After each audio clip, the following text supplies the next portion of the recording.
La place de la République prend forme avec l'arrivée de la maquette d'architecte à la maison du projet au cœur de l'antenne mairie Grand Centre.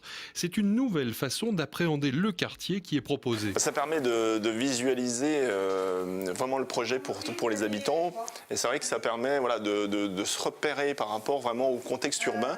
L'idée c'est aussi de faire évoluer les aménagements des rues périphériques, donc ça permettra aussi de voir un peu l'évolution, comment on va se raccorder aux rues piétonnes, à l'aménagement du futur TCSP, peut-être le devenir aussi de la place Stalingrad. Donc c'est montrer que la place de la République est bien dans un contexte urbain plus large. Et c'est vrai qu'il y a une échelle assez particulière puisqu'on est sur des immeubles qui sont R+7, donc des grandes hauteurs.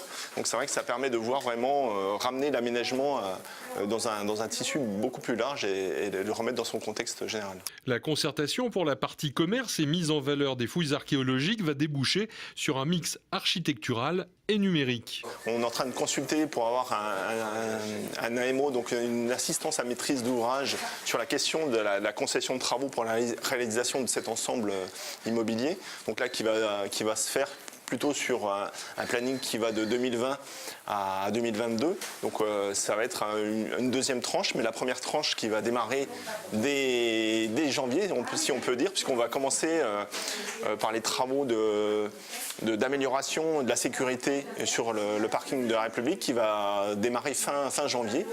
Donc là, c'est déjà les premiers coups de pioche finalement de l'aménagement qui vont se poursuivre après à l'automne avec les travaux de renforcement de la structure du parking. Le cadre qui est fixé pour la partie équipement doit vraiment axer sur la valorisation de l'abbaye Saint-Martial, fonctionne un peu comme un kiosque culturel, donc qui soit vraiment en résonance avec l'espace de la Courtine, avec le musée du Bal, avec le musée Adrien Duboucher. Donc on est vraiment là sur un kiosque culturel pour permettre aux habitants, aux visiteurs de se rendre compte de l'échelle de cette importante abbaye Saint-Martial. Donc il y aura tout un travail sur la 3D, mais aussi sur le son, puisqu'on avait les chants polyphoniques, aussi montrer certaines enluminures. Donc il y a vraiment tout ce travail-là de restitution qui va se développer encore sur une année, de savoir comment on va mettre en place cette scénographie de visite pour le musée, l'espace Saint-Martial.